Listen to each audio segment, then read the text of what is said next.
Hello and welcome to another Album of Record podcast. I'm Craig Lindell, joined as always by Andrew Schnitke. How's it going, Andrew? It's going. The weather is reflective of how I feel about the Cavs right now, coming off the loss yesterday. It's dark, gloomy, and raining, and just kind of feels fitting after that Cavs game last night. But yeah. Well, I spent my day at a Double-A baseball game. There was a walk-off winner for your Akron Rubber Ducks over the Altoona something or other. It's a Pirates affiliate. Minor league baseball is quite excellent. The games go super fast. It's very low stakes. It's kind of the best version of baseball, if you ask me. I'm going to a Clippers game tomorrow. Our company is having an outing at the Clippers game, so we got a suite for that. So that'll be fun. I've never been to a triple-A game. Does it like amp up the level because these guys are close to the majors? Well, I don't know if I've ever been to a Double-A game, so I don't know if I can compare. Like, all I know is Triple-A. Clippers games are a good time, though. Especially, I mean, they used to be when they were the Yankees affiliate.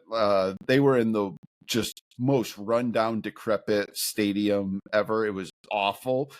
We would go when I was in college, which was when they were in this one, and they would do their Diamond Dog Night. And so we would go because we were broke college kids, and it was the cheapest meal we could get, and just eat like a dozen hot dogs for $1.25. It was great. But now they built a brand new state. Well, it's not brand new anymore. It's been around for, I don't know, probably like 8 years already, maybe even Still longer. Feels new. Yeah, but right downtown, it's a beautiful minor league ballpark, and so it's always a good time. I enjoy downtown Columbus for those who don't know. Yes, correct. Sorry, but they are now affiliated with the Cleveland Guardians, and a lot more love and care goes into that AAA affiliate than it did when it was the Yankees. Because for the Yankees, they didn't care about the AAA so much. It was mostly like they were just buying players, so it didn't matter who was in the AAA. But for the Guardians, that's the lifeblood. So, yeah, my minor league baseball experience prior to today was always on a Thirsty Thursday when there was a beer special for like $2. You could drink beer. Yeah. But alas, an 11 a.m. game on a Tuesday, I was not going Thirsty Thursday. Yeah, and I realize I just offended all of our Yankee fan listeners, so I apologize for that. They know that they're hated. They're fine with it. They feed off the hate, right? I mean, what do you care when you win that many World Series, right? Like, who cares? Pretty much. We just want one. I know. All right. So before we get started on the main topic today, the kind of the Pearl Jam minute, normally I don't think we wanted to be such a Pearl Jam podcast, but there's just a lot going on in the Pearl Jam world right now, and I keep looking at set lists, and then this is something that I guess I kind of knew it was happening, but I didn't really jump in and pay that much attention. There are all these people who are compiling all the videos on YouTube into complete concert videos. And it's actually because of technology and cell phone camera quality. They're actually really watchable. I've watched 2 full Pearl Jam concerts on YouTube now. Yeah, that's awesome. That were compiled by superfans. I remember, so 9 Inch Nails did on their Lights in the Sky tour. They were originally going to make a DVD for that, and so they recorded everything. And this is not cell phones, this is high quality, recordings. Well, for whatever reason, I don't remember, there was a story behind it, but whatever reason that production fell through where they weren't going to make the DVD anymore.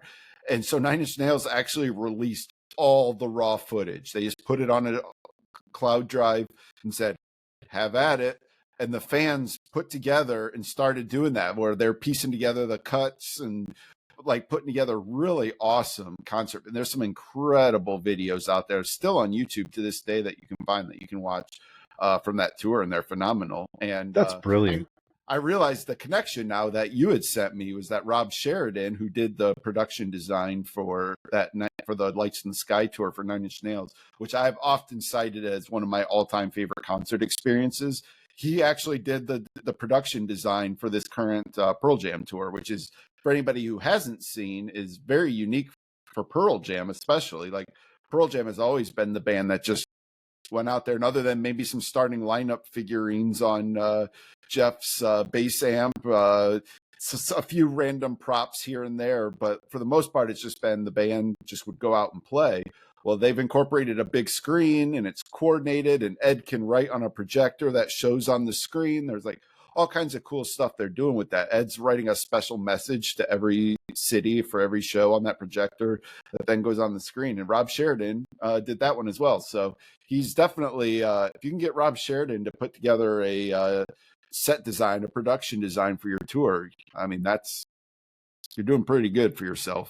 When it sounds like he wouldn't do it just for anybody, and he kind of hadn't done one in a while. I don't know if he's done one since that Nails tour, if I'm being honest. He said if I'm going to set aside a year and a half of my life for anybody, it's going to be somebody like Ed and Pearl Jam. So you got to be pretty special to get that. But it's a different vibe for Pearl Jam fans too, because they're used to having seats behind the stage, and apparently that's not happening with a screen. So it's people don't like change, and Pearl Jam fans, you and I see them either on the message boards or on some of the Facebook groups.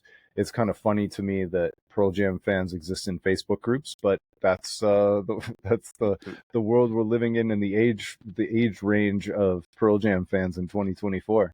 Yeah, I mean, Pearl Jam fans have come from the era of the IRC, days. They've been on the news groups. As technology, AIM, as technology has progressed, like Pearl Jam's fans have kind of been there through every iteration of that message board days, which still have a pretty thriving message board community on their official website still.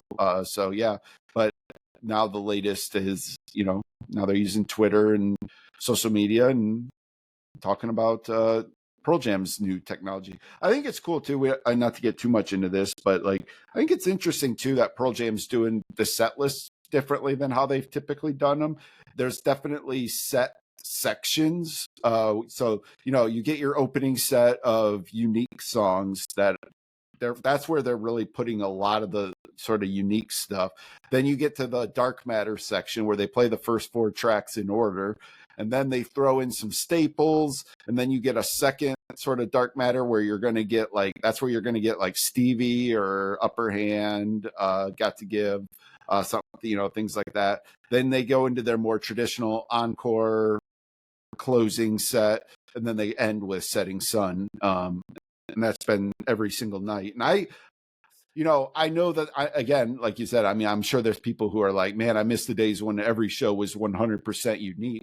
But I actually think there's something cool to this, because I've been following what the fans have been saying, and they are getting really sharp on performing that 4-song block, the first 4 tracks. People say they are just crushing those songs live because they're playing them every night in order. So you do get that muscle memory, and it does make you perhaps a little bit better at performing those songs. Now, sometimes part of the charm of seeing Pearl Jam is they're going to play a song and they're going to try it and they're going to mess it up. And sometimes those are the things that you remember.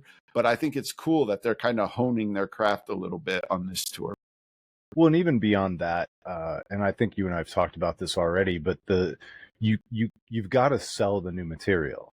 In some ways, I think a lot of the material that's kind of gone by the wayside in the last 10 to 15 years, maybe it always would have gone by the wayside, but if Pearl Jam had really leaned into it and really sold it the way they're being very strategic about selling this record, and I think this record is great and deserving of it. It's an easy sell, but you can't tell me that if they hadn't really hammered Amongst the Waves and hammered Sirens and some select other songs from those records, that they wouldn't be more staple than they are today.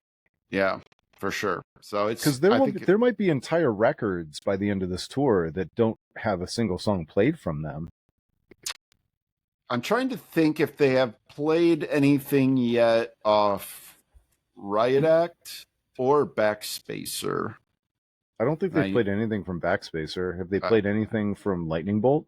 They did Pendulum last night. Oh, yeah. So and actually, I think they did Mind Your Manners. I think they did Mind Your Manners, and they might have even done Father Son. I think they did that as well. I think they've actually played a handful of ones off that. But like, I think I saw that they haven't done Go or Animal yet, which is really interesting. I think Versus has been sort of maybe underrepresented a little bit, but I think it's cool. Like, they've got a lot of material to pull from, and they're sure. not doing the 3.5 hour shows anymore. These are a lot more tightly compressed shows, so it's limited in what they can do.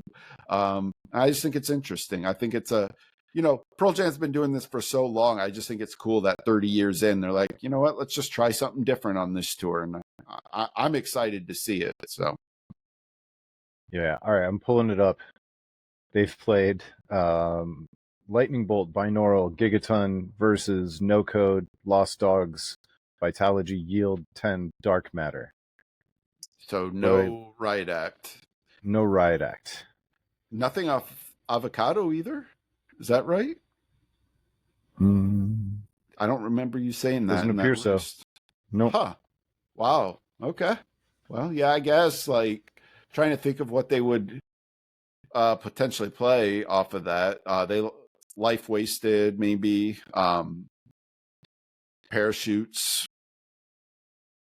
And you're right. They played both Pendulum and Mind Your Manners off Lightning Bolt. Okay. And then what was the other one you mentioned? I said Father Son. I thought maybe they played, but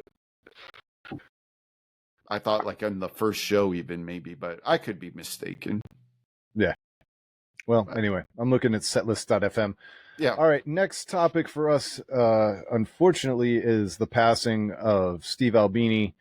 As a weekly podcast that records generally on Tuesday nights, the news is a little bit stale, but I mean, this was kind of a remarkable news event in the music world, and remarkable in that guys like Steve Albini aren't normally deified. They aren't usually celebrated almost universally. This guy had some rough opinions. He had an honest streak that was brutal at times, but I think in the end, he was respected for it, as well as for the work, his ethic and aesthetic for how he worked.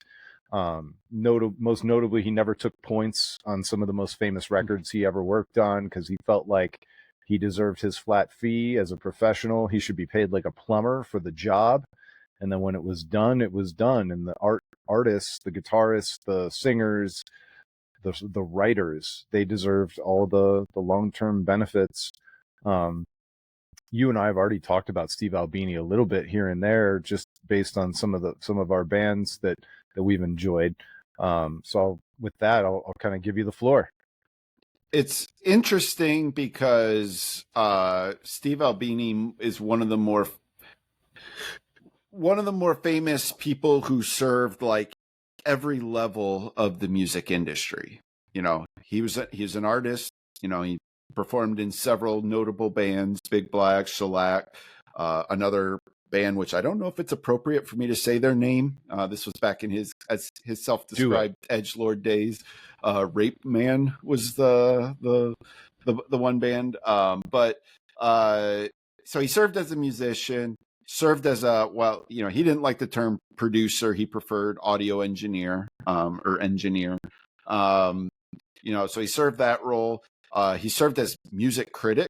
He wrote about music often. He was not afraid, like you said, not afraid to share his opinions. He could be very opinionated about other bands, and he wasn't shy about expressing them. So he sort of touched every level of the music industry. And then I think the other thing that makes that surprising then is when he suddenly passes away. Like Shellac has an album coming out Friday. I mean, so he had music coming out this Friday. So you just don't expect somebody to suddenly pass and then they're gone. And it does create this huge vacuum in the music industry. There is not another engineer that was more of a champion of the artist than Steve Albini. Not just in terms of, but yes, it was important to not take points. He didn't just, it wasn't just a stance for himself. He felt it was borderline criminal of any producer to take points. He hated it. He despised it. He just felt like, look, the band is making the music. Your job is to just find the best way to capture it. That's the job. You do the job, you get paid for the job. Why should you get paid for the rest of eternity as though you created the art? And there are producers who like to, we'll compare this to, say, an Andrew Watt and what he did for Pearl Jam. Like, he was actively involved in the creation of this album. He has songwriting credits. Well, that's a different thing, though. If Albini had any songwriting credits, if he had any co-writing credits, he wouldn't do it. Is the difference? He just, on a principled stance, he would feel that's not anybody else's job. You're not in the band. It's the band's job to write the songs and make the music. Now, I personally am thankful for the work that Andrew Watt did with Pearl Jam. Rick Rubin's, he's a guy that would have heavy input in what bands would do. We talked about Michael Beinhorn and the way he produced albums. He was very heavy-handed with the bands and trying to get them to do what he wanted them to do, sort of.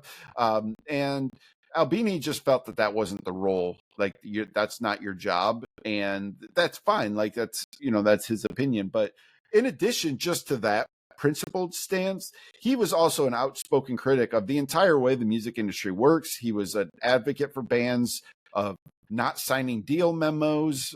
He would try to warn any band he could, be careful what you're signing with record labels. They are not giving you handouts. You are signing over, a part of your career to this band, and you will not get out of that deal, like, in a favorable manner. And he also came from that time period, a little bit older than us, where, I mean, more than a little bit older than us, almost 15, 20 years older than us. But he came from that time period where, there was a lot of stars in your eyes for musicians. And when they would sign these deals and they thought that they were getting something, they didn't realize that anything the record company hands over, they're going to get paid back on that. They're going to take the first X number of dollars until they're made whole, and then they're going to chop you a small percentage. But everything that's fronted might as well be a big, fat, onerous debt. And they're going to collect their debt first and foremost. And God forbid you don't pay back at least what they outlaid. Recuperation was the name of the game. Yeah. Now you're just off the label. Now you're homeless. Yep. And so he's definitely missing that way. And I think what's interesting about this is, as I personally do not remember somebody in music. And I mean, we've seen some memorable people pass away whether it be a Michael Jackson, a Prince, Chris Cornell, like, we've seen heavy hitters pass away. I have not seen the level of outpouring of emotion from people that we saw inside the music world than Steve Albini, because he just touched, whether people liked him or not, whether he ever worked with them or not. Like, I saw so many people who Steve Albini was not afraid to say he didn't like their bands, still give a memorial of how it was almost like, it was like they were just happy he noticed them, and somebody posted a clip from a documentary of Steve Albini talking about when he agreed to work on the Jawbox album, and he thought that they were Jawbreaker. He confused the bands, and it was like so he's like producing the album for the wrong band, and like he didn't care about Jawbox at all. He thought he thought he was going to be working with Jawbreaker, but like, even that, it was Jawbox. I've done that too, by the way, just as a fan. Yeah, we all have. They're very confusing, those two bands. But like, it's so like, it was just funny. Like, the guys in Jawbox, like, even they would just laugh about it, but like, they didn't. care. They were still working with Steve Albini. What did they care, you know? And Can I do an ultimate segue here? Because I've already shared this story with you. I had some friends this week who went out to a small club here in the Cleveland area to see a show, and they thought they were going to go see Bittersweet Symphony. They thought they were seeing the Verve. Turns out they were seeing the Verve Pipe with the Freshmen. And the hysterical hosts, as they were standing in the audience, realizing, oh, wait a minute, this isn't the people who ripped off the Rolling Stones. I wonder if they were shouting out, "Play Bittersweet Symphony." Like, how many times does Verve Pipe get that? Like, oh my God. For me, I cannot remember. Oh, man. That's a classic mix-up right there for sure. Maybe something. So anyway, that would be a fun episode this week. Yeah. So, you know, and I know we talked in this podcast at some point when we talked about Cloud Nothings and the work he did on Attack on Memory, and that even though Dylan Baldy would be sometimes, I don't know what the word is what's the word you would use to describe the way he talked about Steve Albini in the hindsight? He was exasperated by being asked about it all the time. He was tired of talking about it because it became the shorthand question. It's their most famous album. It's the one that broke them, and it's also the most famous producer. And so it was like, oh, what are you going to ask Cloud Nothings about in an interview? Oh, I guess I'll ask him about Steve Albini. Yeah. And so Dylan would actually like joke about it, and he would like talk about, like, he would always paint this picture of like, well, he didn't do anything. He just sat back with his feet up and pressed record, you know? But like, that's kind of the charm of what Steve Albini would do, because he's not there to tell you how to make your album. He will make it sound the way it should sound. Like, he understood every level of making a record sound a certain way. And so if you hired him, he's going to make your record sound that way for you. That's his job. But what's funny about that is, so despite all of that, I'm kid you not, Cloud Nothings was the first account I saw pay tribute to Steve Albini. Like, it was no snarky asides or anything. It was, Dylan just basically said, look, he changed my life, you know, and it was a very humbling and sweet sentiment that he had for his passing. And that's the effect Steve would just have on seemingly all these artists, that, you know, you'd have your ups and downs with him. He could be prickly. He wasn't going to be your best friend necessarily, but he had the capacity to change your life. You know, the Pixies with Surfer Rosa, the Breeders, like all these records he made that had a profile. Alicia Bagnano, I just butchered her last name, from Bully. She talked about, so she actually, after she graduated in college with her audio engineering degree, she went and worked. I think she interned at his studio for a while. And she talked about how much she learned from him and how he changed her life in that way. And so, you know, he's definitely going to be missed. I think we lost something in music that we'll never quite get again. And that's that sound that he could produce. You know, everybody will talk about that drum sound. Nobody could make drums sound the way Steve Albini could. And so the music industry is definitely going to sorely miss him. And, you know, it's just been sad. Yeah, absolutely. Well, and you hope that there are enough acolytes out there. There's only one Steve Albini, but you hope that, you know, he passed through enough people's lives and enough people interned and worked with him that maybe the drums of the world are better off today than they would have been without him. Yeah.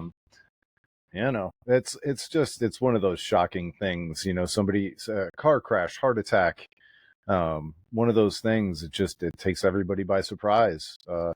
In our ever yet advancing ages, 61. I think he was 61. Doesn't feel that old to me anymore. No, not at all. So it's he'll definitely be missed. I've been going back and listening to a lot of the records he produced. So what record have you been clinging to most? Because I've got an answer for this one. Well, for me, it's been Surfer Rosa. It's been what I've been going back to. That's my answer. All right. So for me, I was scanning through the list trying to remind myself all the different things he worked on. And for me, it was Things We Lost in the Fire by Low. Okay, yeah. I don't know if you ever listened to that Oh one, yeah. but I just, and it reminded me how great of a song Dinosaur Act is. And so then I not only listened to that record probably a dozen times in the last week, then I've been looking up live videos. And of course, Mimi Parker passed away about 2 years ago from cancer. And so it's been like the double sadness Yeah. porn of losing Steve Albini and then remembering we also lost Mimi Parker. Yeah. And Low essentially will never exist ever again. I that's definitely a tough one. I do want to mention, I think my favorite tribute, and this is probably like the most perfect one, was the Pixies, who simply put out R.I.P. Steve. And like, it's the most Frank Black way. Like, you could not, like, Frank Black on one side, Steve Albini on the other, is just the perfect mash of these personalities. Like, I love the concept that they worked together on that album. It's an album that means a lot to me. It's the first Pixies album I ever heard. And like, I think today I would say Doolittle is probably my favorite Pixies album, but like Surfer Rosa was like the first one, and Where Is My Mind is such an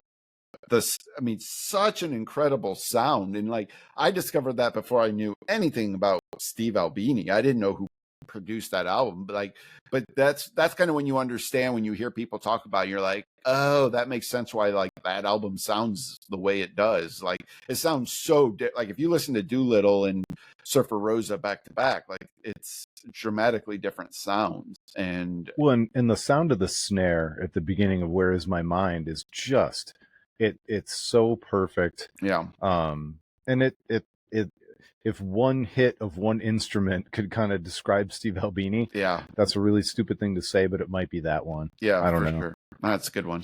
So all right. So the other topic of the day is something that you and I did, I don't know how long ago now. Let's see, it was February of 2022. Just for fun, because you and I, like, even before this podcast was a thought, we are passionate music lovers and music fans. And sometimes we get bored in the dead of Northeast Ohio and mid Ohio winters. And so we decided that we were going to take a fan pass, because we love the record Melancholy and the Infinite Sadness. We were going to take a fan pass, all love, no hate. People get mad when we say we cut songs from the record. But we wanted to turn it into a 1 CD record, as if it's back in the 1990s. Every album had to fit on an 80-minute CD, and you and I slaved over the track list. We slaved over each choice. We debated certain songs and order and everything else for hours and hours and hours. Certainly must have been on the weekends, because we would never do this while we were on the clock for work. Never. No chance. And we came up with one, and you titled it Melancholy Without the Infinite Boredom. Because we love them. We love the band, and that's just funny. It's just a good joke. Yeah. Like, again, talking about Steve Albini. Now, Steve Albini did not like the Smashing Pumpkins. Like, that was probably one of his biggest targets, was the Smashing Pumpkins. But for us, it was a tongue-in-cheek thing. It's something like, so I had this thought going back to when I was in high school. I always said, Melancholy, there's a really great single disc album inside Melancholy. Like, I like Melancholy as a whole. I especially like the vinyl version. The track order is slightly different, and that kind of gave me the idea. It was like, okay, the track order clearly isn't sacred. Like, they were willing to change up the track listing to fit the medium. So I said, and by the way, I got to interrupt, because I didn't even know about the vinyl version until you and I started doing this, and you sent me the image of the track listing, and I saw side A, B, C, D, E, F, G, and H, and it flipped me out to Yeah. even think about that many sides. Yeah, for sure. I don't have it on vinyl, but I went into Spotify, and I made a custom playlist and put everything where it needed to go. And I used to listen to it that way. But so, yeah, so I've always had this idea that there was a single disc, excuse me, there was like one really great single disc album inside of that. And I'd always just kind of thought, wouldn't it be fun to like try and do it? But this is just random thoughts you have. Well, then Craig and I get to talking, and as we do, we go down certain rabbit holes, and we just said, well, let's actually try to do it. Like, let's actually do it. So, our stipulation was we kind of wanted it. Well, first of all, it had to fit on one CD. So no matter what we did, couldn't exceed the running length of a CD, which I forget off the top of my head what the exact. Do you remember what it is? The exact minute runtime of a CD. I thought it was 80 minutes. Is it 80? I was thinking maybe it was 70 something, but like 76 or something. But it might be 76 because ours ended up being an hour and 14 minutes. Yeah, I kind of 74 minutes. I think they did, like, when people started burning CDs, I think you could get like longer ones, like maybe 80 minutes ones then, but I'm not sure. But anyways, so that was rule number one. Rule number two, we still wanted it to have the feel of two sides. Even though it was a single disc, we kind of wanted it to build and go down and then have a part two on it. Because back in the CD days, there were also tapes. Yeah, absolutely. And it was just with the spirit of Melancholy to be, it felt like it needed to have two different stories.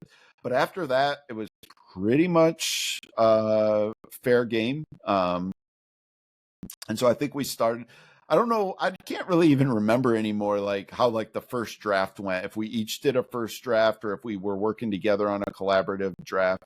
But, I think we realized pretty quickly, like, we could still open the same, like it didn't need to change that.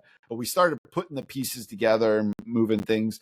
And I think our first one was probably like, we were probably about like 80 some minutes on that first one. And then we had to cut certain tracks, and, Craig would fight me on certain ones that he felt had to be included that maybe I didn't. And, I think what we came up with at the end was like a really shockingly interesting way of listening to the album. If you can just set aside your preconceived, like, oh, this isn't right to take apart an album, what right do we have? If you just go with it, if you suspend your disbelief and just go with it, it's this album that actually flows really well. And I'm very happy with everything we included. We had tough cuts that had to be cut. Let's talk about that for a second, because one of the things that was tough was cutting songs from a record that you love, even though you and I both would recognize that there are some low spots or some less vital spots on the full version of the record. But one of the cool things about Smashing Pumpkins that you and I kind of leaned into is, I mean, we have seen the Aeroplane box set. We have seen Smashing Pumpkins are not afraid of putting legit songs on B-sides. And so when we take something off the main record, any Pumpkins fan will tell you, like, you're not actually eliminating it from the canon or the catalog. The last time I saw Smashing Pumpkins, they finished with the Aeroplane. I can't remember the full name of that song. But the other thing about this process for me, and I'll admit it now, I didn't really know all the names of all of the songs by heart. Like, I didn't know this record that well to talk well, and then After Bodies, and then To Forgive, and like, I knew the sound of every song and I knew every song on the record, but I used to just listen to it front to back. I wasn't sitting there listening to it front to back with the names of the tracks in front of me.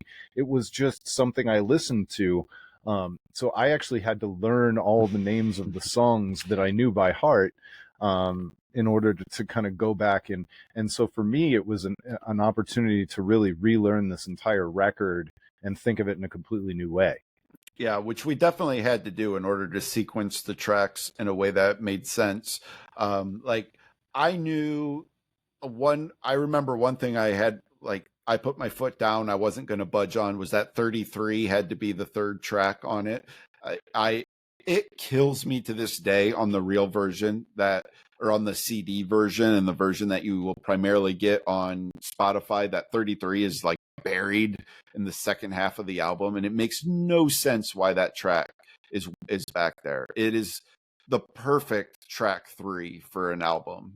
So like we moved that one up. Another thing I know that I felt very strongly was that where boys fear to tread needed to be the kickoff of the second half, and this has been a point of contention between you and me because of I know Stumbling on our track order is before that, and I view Hang on a second.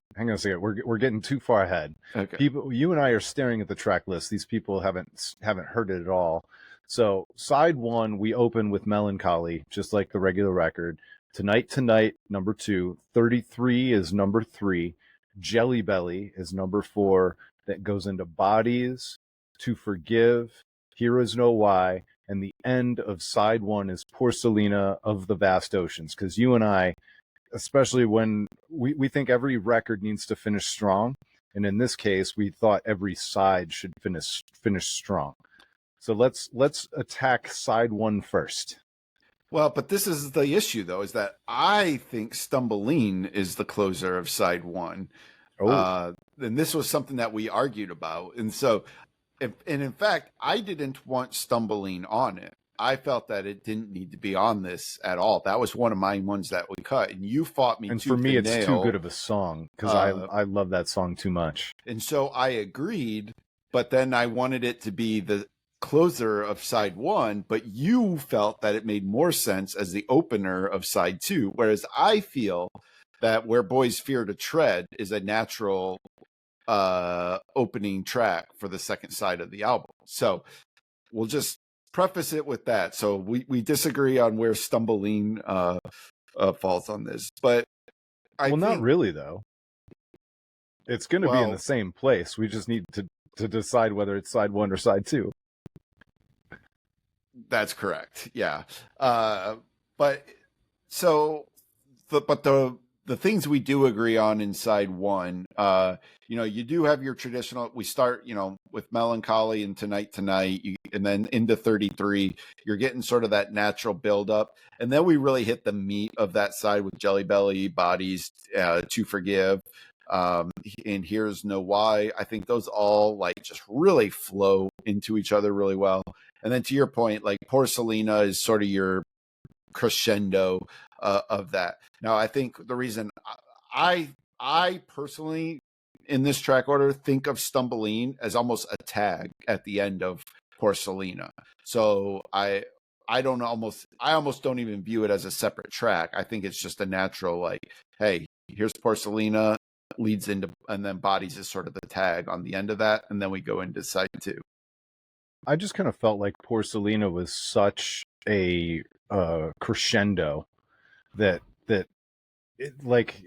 it's almost like the Return of the King, Lord of the Rings, Return of the King, where it's got 7 endings. Yeah. Like how many endings are we going to have in side 1? Yeah. But actually, we're going to take a quick break, and so when we get to side 2, whether or not it's Porcelina ending side 1 or Stumbling ending side 1. Stumbling is there. It is the one track that sounds totally different than basically everything else on the record. You and I don't disagree about that. I think we both agree that it is just a standout.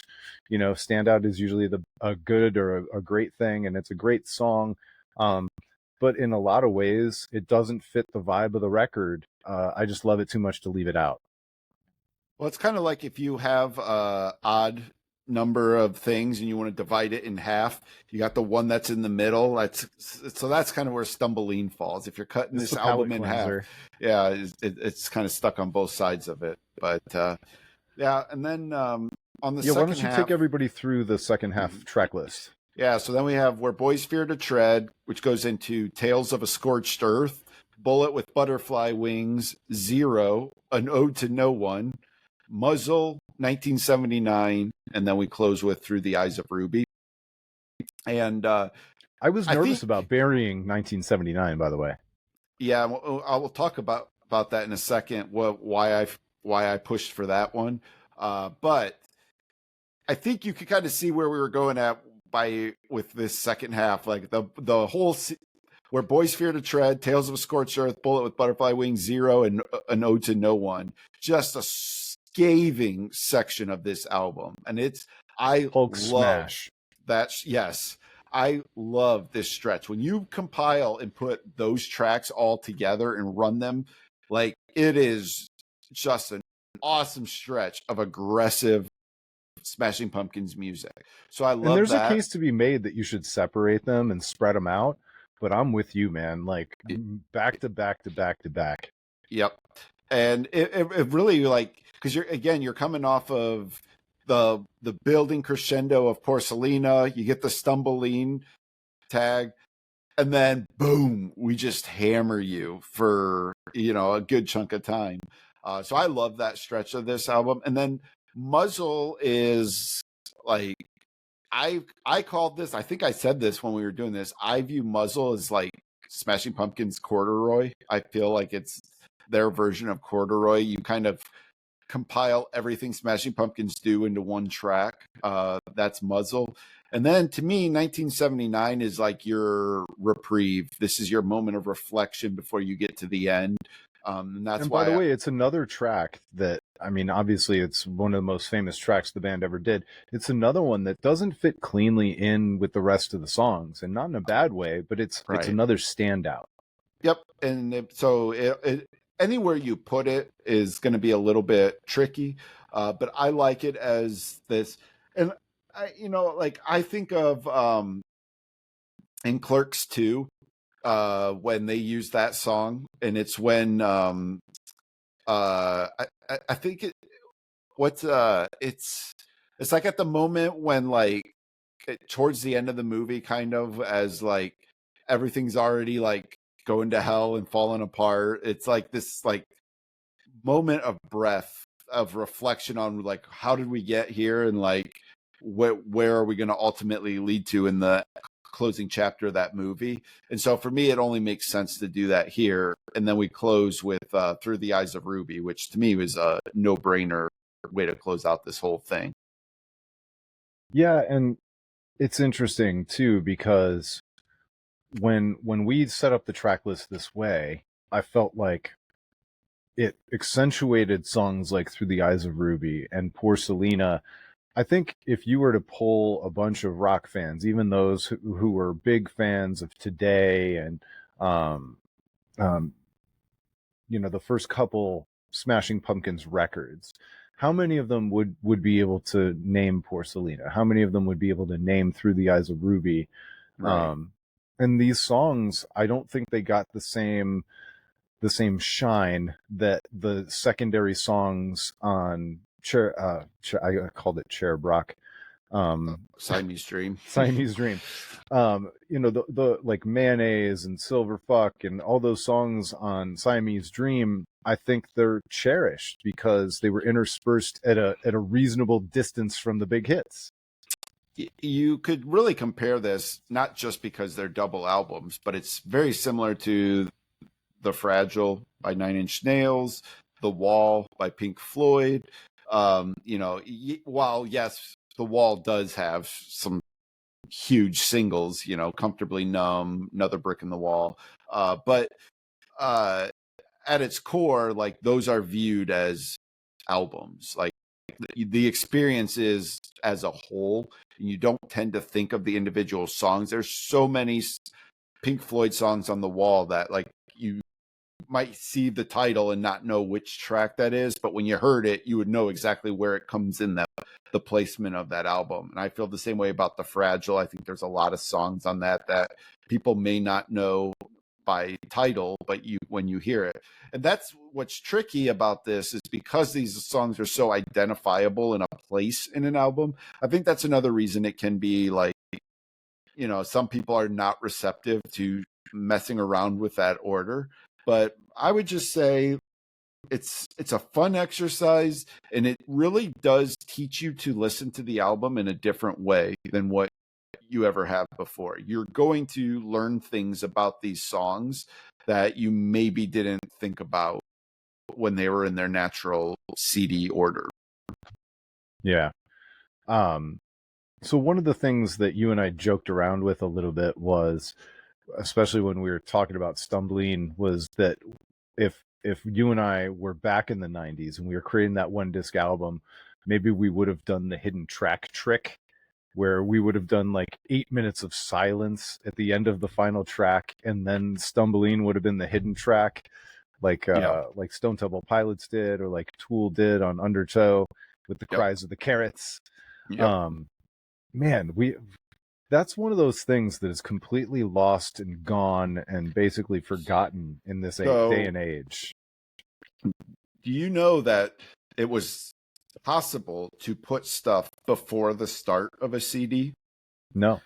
So there was a Christian rock band called Johnny Q. Public. Put out, I think they only put out one album.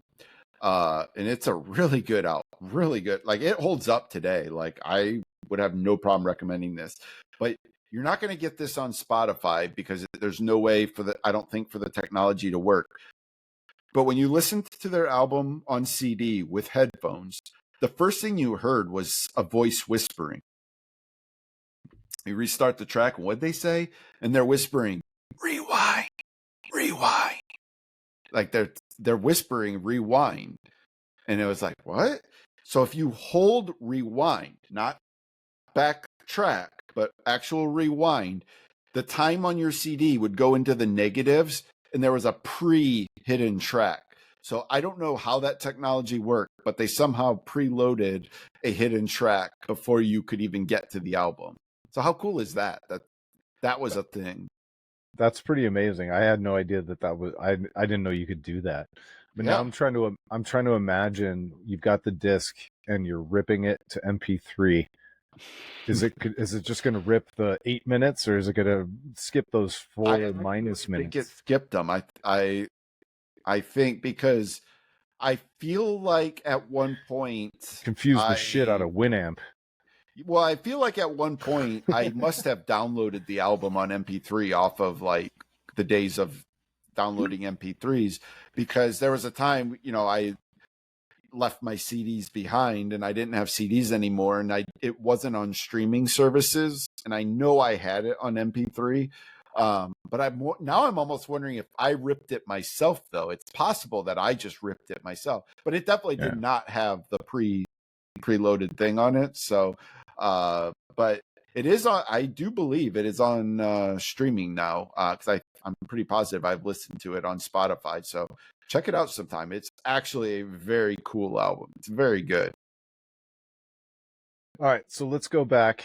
You and I debated heavily between XYU, Scorched Earth. Yep. So can you remember some of those debates? Well, I know I was the one fighting for Scorched Earth because it is one of my 3 or 4 favorite songs on this album. It is it's a very abrasive song. It's not intended to be a song that like you're gonna be like, oh, well, that's a pretty song, like that's a bop. It is not a bop. It is ugly. It is torn apart. It has this searing guitar sound like that just fills all the space when you listen to it with headphones, especially. There's no room to breathe for that guitar. Like, it is just up front and in your face. It's aggressive, it's loud, it's fast. But like, I don't know, like I listen to a lot of punk music. Like, I like things that can be abrasive. I like things that challenge you. You can't just put it on as background music. Like, you have to sort of actively listen to hear what the melody is inside of all of that just wall of noise. And I just felt like, and especially like in looking at the sequence, like to me, it had to be in that if we're going to hit people over the head, we have to hit them over the head, and we cannot leave out Tales of a Scorched Earth. Now, I'll let you give your argument for XYU. I'll just say there is no doubt that was the hardest cut, was XYU. So I'll let you give your argument.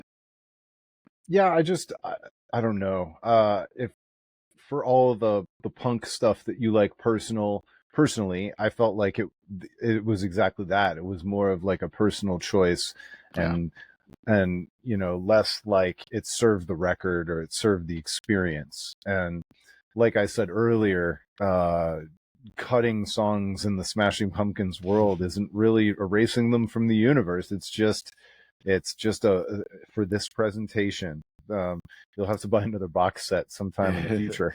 Well, in my defense, though, I think that it paid off. I think having Tales of a Scorched Earth in there where it does, to your point, like when you would listen to, and I don't even remember off the top of my head now what was before and after it in the natural sequence, but when you would listen to it on the album, it stuck out like a sore thumb.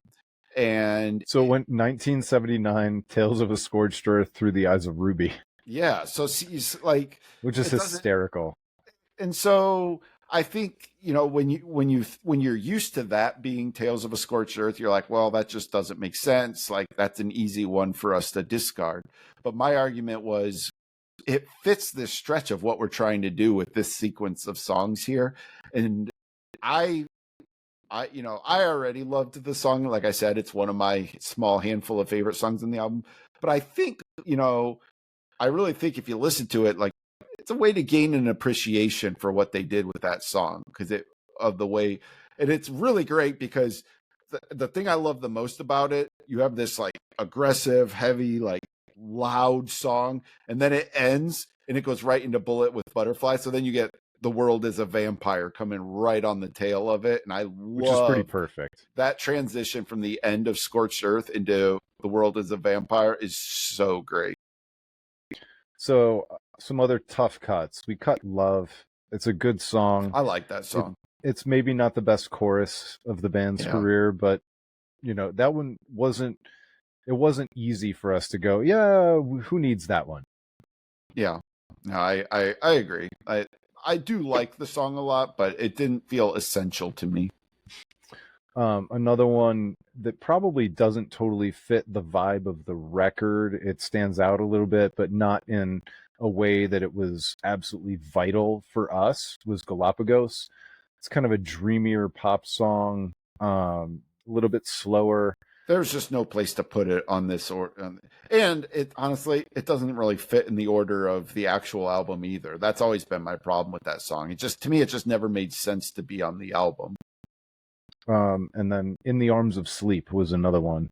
Yeah, which, you know, we had to make cuts. We had a time restraint. No, we didn't say like there weren't going to be good songs that didn't make the cut, but there were a couple of easy ones though. You know, We Only Come Out at Night. That was a super easy one to not include in this. So yeah, that one is completely disposable. I'm pretty sure Take Me Down, Cupid to Lock. Oh yeah, Cupid. That's another easy one. Beautiful was easy, but maybe not as easy as those other two. And the last one on my list was Lily. Yeah, which I'm trying to even think. I don't know if I know that song right now off the top of my head. I couldn't pick it out. I'm rereading my notes. Yeah, I'm trying to think. But Beautiful is one that, like, if you, as a B-side, I think I would have been like, oh, this is a really good song. Like, because there is like production and sound quality wise, like, it's actually like there's some kind of cool things going on, but like it just never worked for me on the actual album. It's always like one of my least favorite moments of the album.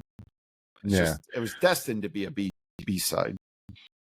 And by the way, if you want to listen to our version, there's a Spotify playlist out there that Andrew made public. It's called Melancholy Without the Infinite Boredom. And so yeah, you go find it and check it out. I'm sure Craig will put a link to it in the show notes on the website, so you guys can. Yeah, my only ask though is that if you are going to check it out, listen to it like 3 or 4 times over the course of 3 or 4 days, and really dive in, because I mean, otherwise don't bother. Just listen to the regular record. Yeah. But for me, and you and I, we geek out.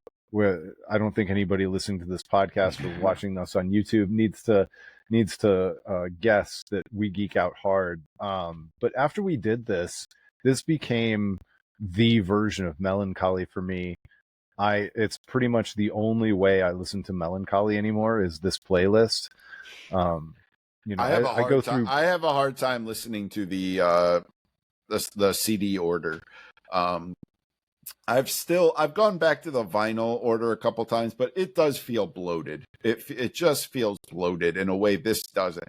This one breezes by, and I mean, it's not short. Like we used as much space as we could, but it has that effect on me anyways. And I know you feel this way as well. Like you get to the end of it and you got that feeling like, hey, let's run this back again. Like it's really any good. record that's got Porcelina, which is 9 minutes and 22 seconds, and Ruby, which is 7 minutes and 38 seconds, this is not going to feel short. But no, you're right. The flow when it ends, you're like, I could totally start that again.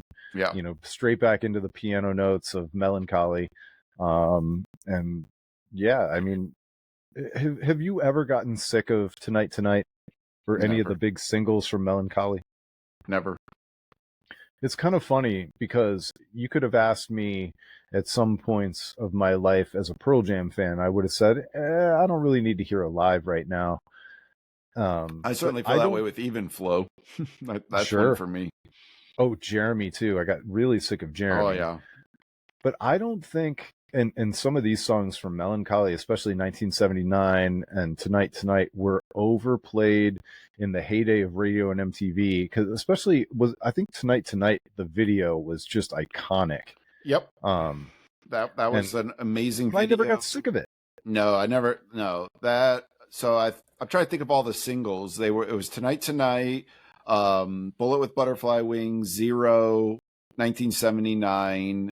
They eventually released 33. 33. I think that was it. I think those were all the singles. Actually, was Muzzle? I think they did Muzzle as well later, or maybe they just played it on I know they played it on my Toledo radio station that I listened to, but it was not officially a single. Okay. So the first single was in 95, October 95. Then so it was Bullet with Butterfly Wings, 1979, then Zero, then Tonight, yep, then 33. It's hard to believe that Tonight was the 4th single. Yeah. But, for guys like you and me who were already big Pumpkins fans, by the time they released Tonight, it was already one of my favorites. So yeah, absolutely. So yeah. All right. Any closing thoughts for the record, for the good of the order? Yeah, I mean, we can acknowledge like this is a sort of esoteric episode for us. Like, I understand like just listening to us talk about an album we resequenced that maybe you haven't listened to yet. If anybody's listening at this point, kudos to you. Thank you for listening to us. At least share our thoughts on it, and I hope you guys like just give it a listen. Go into it with an open mind and understand we are not saying it's better than Melancholy. We're just saying like we think this is an interesting way to reimagine this album and think about. I'm saying it's better. Well, I'm saying it's better, but it may not be better for you. We are not attacking Melancholy and the Infinite Sadness. The title is a joke. It's tongue in cheek. It's met with nothing but love. We wouldn't do this if we didn't love this album. That's the bottom line. Like if we didn't it's like a roast. This album, you only roast the ones you love, as Absolutely. Jeff Ross says. Absolutely. And funny book, by the way. Yeah, we would never roast. We would never spend this much time on an album that sucked, that we absolutely hated. Right. But I'm here to tell you this is the best version of Melancholy, and you might disagree. You might think I'm wrong, but I think I'm right. Yep. So That's a perfect way to end. all right. Well, thanks so much for listening and watching, everybody. We appreciate all the feedback and all the new people who've been joining and subscribing and liking and subscribing to the podcast. All the different channels have been exploding. It's been a lot of fun for us. We just love talking crap about music. So until next time, it's been the Album of Record podcast.